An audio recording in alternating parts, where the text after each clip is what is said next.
So we're here at the LinkedIn studios, and we're shooting my next video series. I can't tell you what it is yet, but it's been so awesome. The people here at LinkedIn, the production crew, the directors, the content managers, everybody here is just so amazing to have this dream team to get to work with. And I'm not too far from where I grew up in Westlake Village. And it got me thinking about my story, my start, and how I ended up here, because it blows me away. There's been so many times where I set this goal of, I want to be an author, I want to be a speaker, I want to be a coach, I want to be able to help people and to reach millions of people. And now here I have this amazing opportunity. So how did I get here? And part of the story that I don't really think about is really where it began in Westlake Village. My parents were both teachers, and they had myself, and 4 years later had my little sister. And so the two of us, we're really close, and we were raised by parents that were educators. So learning was a big deal, And here I am at LinkedIn Learning, right? I think the teaching is in my genes. And when I was young, I remember thinking, I'm never going to be a teacher. I'm going to do this, I'm going to do that, I'm going to be a musician, I'm going to be an actor, I'm going to be all these different things, but I'm not going to be a teacher. And here I am teaching, and this is my passion now, and I love it. I can't think of doing anything else that I'd rather do. And it's been such a great life, and my parents were awesome. They instilled this, not only the teacher gene in us, right? Because my sister's a teacher, my aunt, my uncle, my parents, but the education gene, but also that wanting to learn and wanting to learn more. And we both have that, my sister and myself, and trying to better ourselves every day, little by little. And that was such a great gift from our parents. And, I remember being little. I think I was maybe 7 and my sister was 4, and my parents had to go to work, right? So we called it being a latchkey kid, where my parents would leave and then we'd have to go to school. And I had a little bike. I had a little banana seat on it. If you remember the banana seats, the long seats, it was like this little bike, but it was probably 100 pounds. I mean, this thing was like an iron, tank, right? And I'd put my sister on the back and I would take her to preschool. Right, we had a cross guard. My parents would leave. We'd eat, and then I guess I could tell time. I'd have to put my sister on my back, so I'd pedal her over there, and I'd drop her off at preschool, and then I'd go to elementary school, and then after school I'd go pick her up. And I remember one time, I'm like 7, 8 years old. My sister's probably like 3 or 4, and the teacher comes up to me. It says, hey, your sister got in a fight today. And I said, really? And they said, yeah, we just want you to have a talk with her. And I said, okay, I sure will. Put her on the back of the seat. And I'll never forget, we're driving along, and I said, did you win? We were laughing. So I've got this great relationship with my sister, and now I've got my own kids. I've got little kids. And so it's so great to watch them. I've got a son, and he's got a little sister, my daughter. And the two of them, just watching that relationship that they have just brings me back to that, where it all started. And, and there's 2 dates that really stick out in my head. So one is May of 2005. The other one's February 2008. And there's been so many great life-changing things that have happened to me, and the marrying my wife, and the birth of my kids, and being able to start businesses and being able to help people. And in these 2 dates, the first one was the day that my dad passed away. And he passed away of cancer. And so many people just in this world, we lose our parents and our loved ones, and to this horrible disease. And, once I was going through that, I remember thinking that life is so short and so precious, and we have to cherish every day. And at the time, I had an entertainment company, and we would do special events, and we would travel around, and And at the time, you know, things were going really well, but the business was running almost itself. But I would get so stressed out, I would go travel. And I had a buddy who moved down to Costa Rica. So I would go down to Costa Rica in Central America, and between Costa Rica and Nicaragua, I'm like, man, what a great life. You know, my buddy, you know, he's working in real estate down there. At the time, there was a big real estate boom going on down there in Central America with developers and people retiring and expats. And it was really a fun time for me to get out of LA and go down there and just relax a little bit. And I'll never forget, one night we were sitting out, the waves are crashing, and we're in these little bungalows, and you could just smell the ocean air, and you know, we were sitting there just relaxed, and he said, you know, you can have all this too. I said, I can? And he said, yeah, sure. You know, why don't you, you know, move down here and, you know, sell your business, or, you know, let your business run for a little bit and come down and help me open up a real estate office in Nicaragua in a little town called San Juan del Sur. Beautiful town. I mean, the white sand beaches, you've got the palm trees, 80-degree water, I mean, it's just absolutely beautiful. You've got the cruise ships that come in, so it's a little tourist area. And so that's what I did. I decided to do that. I started learning Spanish. So after I decided that I'm gonna sell my company, I'm gonna move down to Nicaragua, live in San Juan del Sur, I meet the love of my life. And she's now my wife. Back then, we started dating, and I told her I was leaving. And luckily, she came with me. And she was a massage therapist at the time, and so we opened up a day spa and put it in one of the luxury hotels down in Nicaragua. And so we had this great life. And what's funny is, as things started coming to Nicaragua, you know, we were all about it. We were, and I'll give you an example. So I get a call from a client, and he tells me that there's a new sushi restaurant in Managua, in Nicaragua. And I said, oh, wow, sushi. If there's sushi in Nicaragua, you gotta go, right? So my wife and I, we decide to go, and we rent a hotel room, and then we take a taxi to go meet him. And we had a great sushi dinner. Everything was awesome. And when we came out, instead of having the hostess call us a taxi cab to get back to the hotel, we're only like 10-minute drive away. I see this cab pull up, and he's dropping people off. And so I tell my wife, hey, let's just jump in this cab and go back. So we jump in the cab, we start driving, and all of a sudden, the cab driver pulls over in front of a field, and he says, tengo que urinar. I gotta take a leak. I said, well, that's a little weird, but okay. So he gets out, he goes out there, and I could see he's making a phone call, and then he comes back and gets back in the cab. So we start driving again, and a couple of minutes later, he pulls over again. Now this time, somebody gets in the front seat of the car. Now, it's a little bit weird, but there's something called cooperativo. And it's like a rideshare app where you can pool, right? Where everybody shares the ride. So it was a little weird, but nothing alarming. We said, okay, so we kept driving.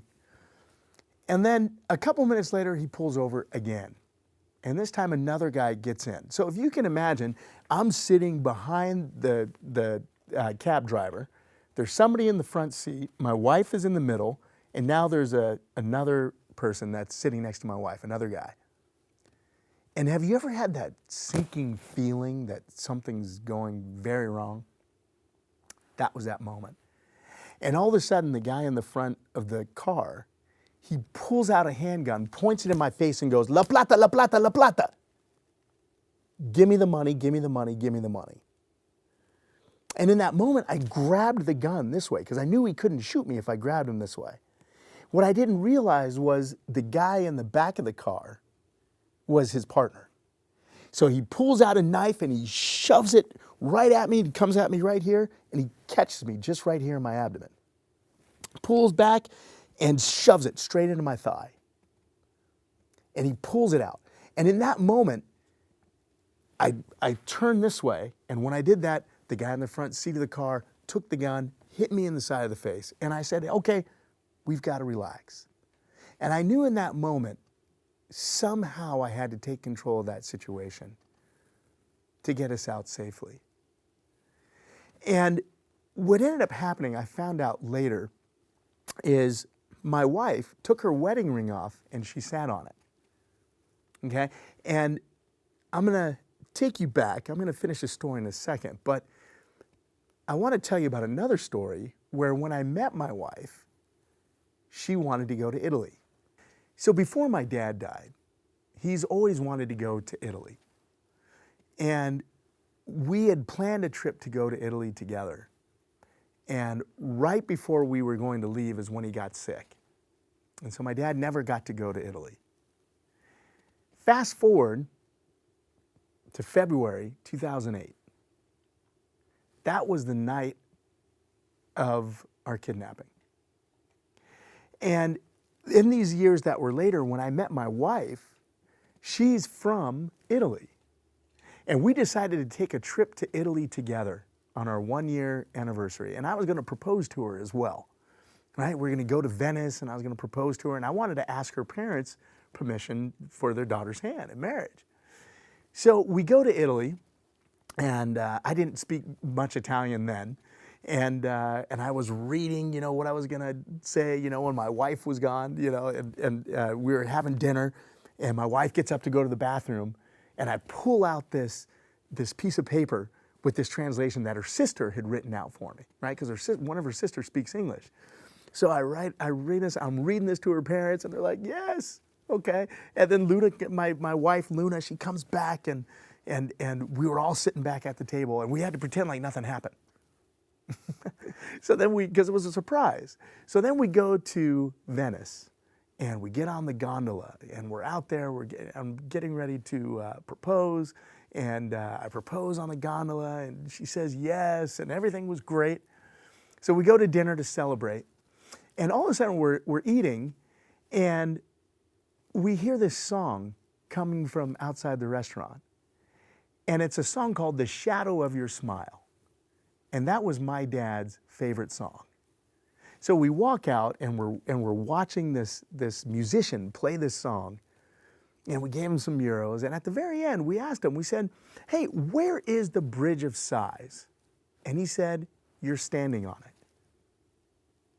We had walked out onto the Bridge of Sighs where he was playing this song.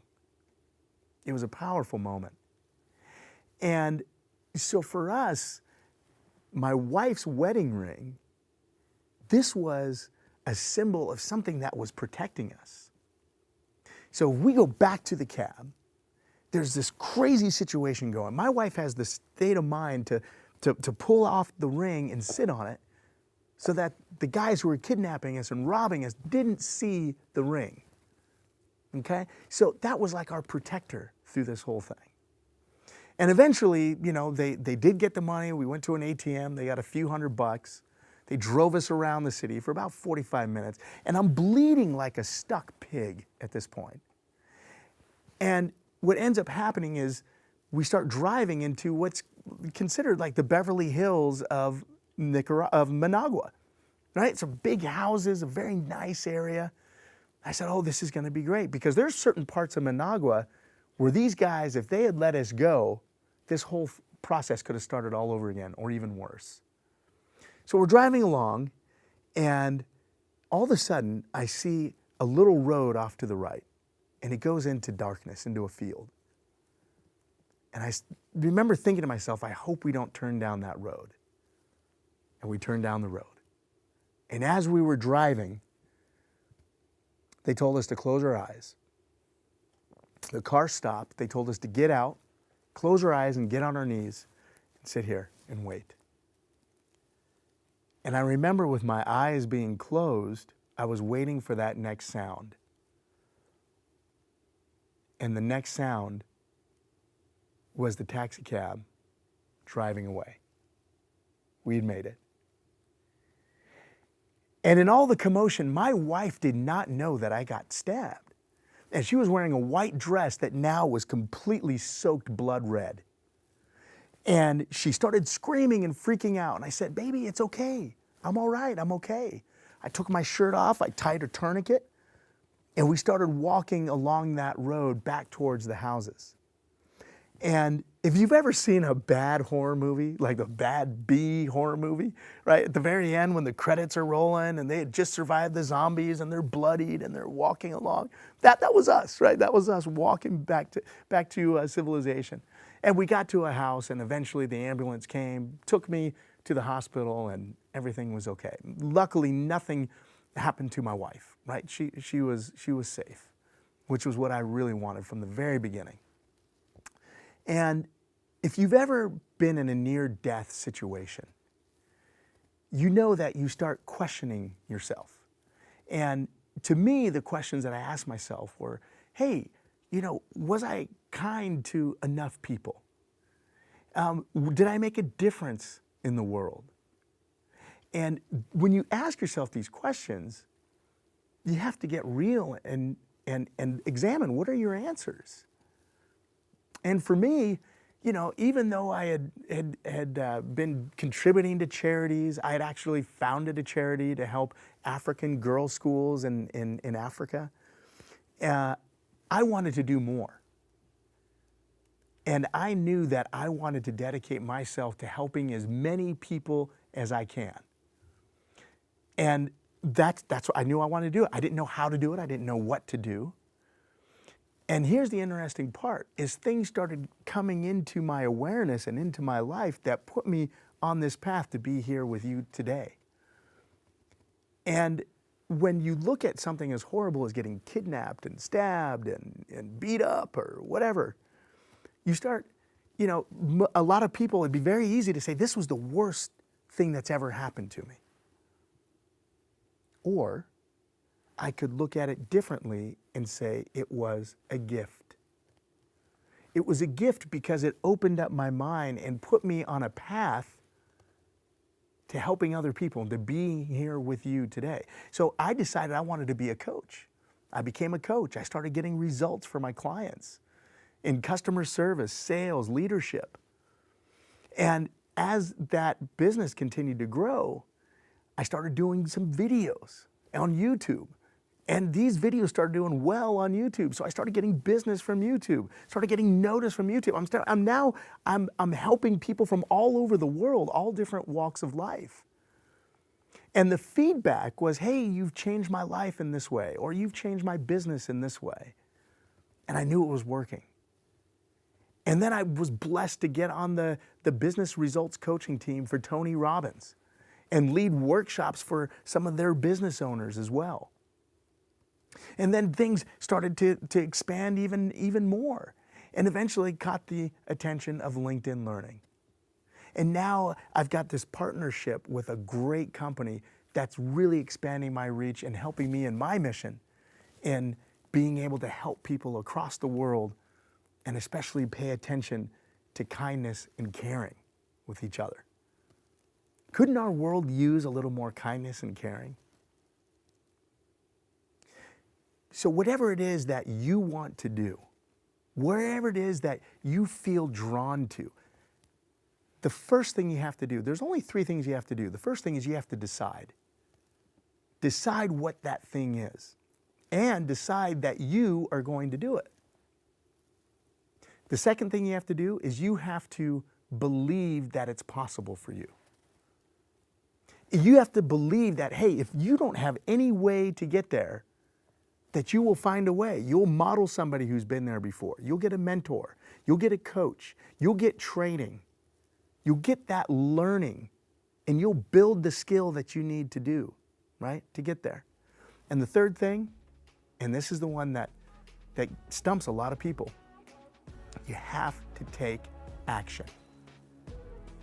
You have to take action. You have to get started.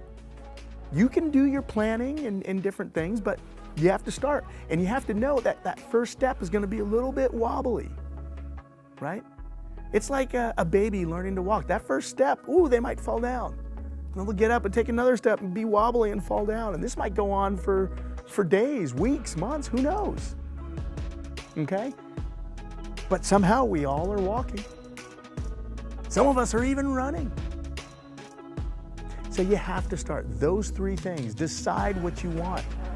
decide that you are going to do it. Number two, believe that you can do it. Believe that you can accomplish that thing. And number three, you have to take a step in the right direction. Okay? So, thanks for listening. Glad to share this with you guys. And I will see you on the other side, and I look forward to seeing you in person one day as well.